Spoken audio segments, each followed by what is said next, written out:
Alors, cette troisième vidéo pour expliquer la notion de racine. Donc, racine, c'est un mot que vous devez retenir à partir de maintenant. On va utiliser dans plein de situations différentes. C'est quoi une racine?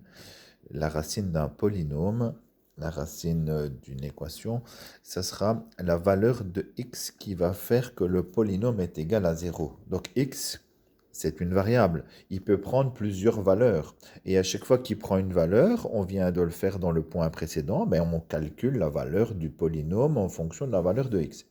Ici, la racine, c'est la valeur de x qui va faire que quand on va remplacer ce x par cette valeur, ça va donner 0.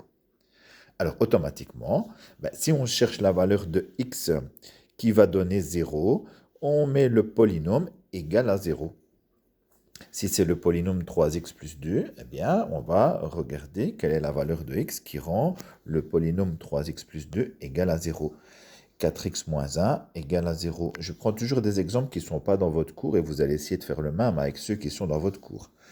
2x carré moins x plus 1 égale 0 et x carré plus 2x plus 1 égale 0. Donc, le réflexe, quand on parle de racine, c'est de mettre le polynôme égal à 0.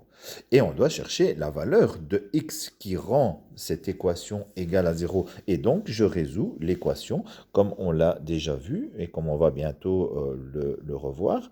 Donc, 3x égale moins 2, puisque le plus 2 passe de l'autre côté, il change de signe. X égale moins 2 tiers.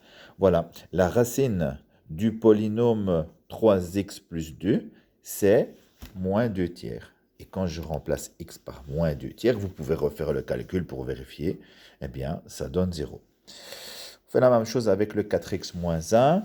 4x est égal à 1, x est égal à 1 quart. Voilà la racine de 4x moins 1. Alors avec celui-ci, on ne va pas le faire. Pourquoi? Parce que pour le moment, vous n'avez pas encore vu comment résoudre une équation du second degré. La seule chose que nous, on va faire, c'est essayer de factoriser le 2x carré moins x plus 1. Ici, vous ne savez pas mettre en évidence, ça n'est pas un produit remarquable. On n'a pas encore vu d'autres méthodes, on les verra très bientôt, mais pour le moment, on n'a pas encore vu. Donc pour le moment, vous ne savez pas encore le faire. Par contre, regardez celui-ci. On n'a pas encore vu les équations du second degré, mais on a vu une chose, c'est qu'on pouvait factoriser. Alors ici, j'espère que maintenant ça vous pique aux yeux, quand on voit 2 carrés et un double produit, ça doit devenir une habitude. En fait, ce polynôme, c'est la même chose que x plus 1 au carré.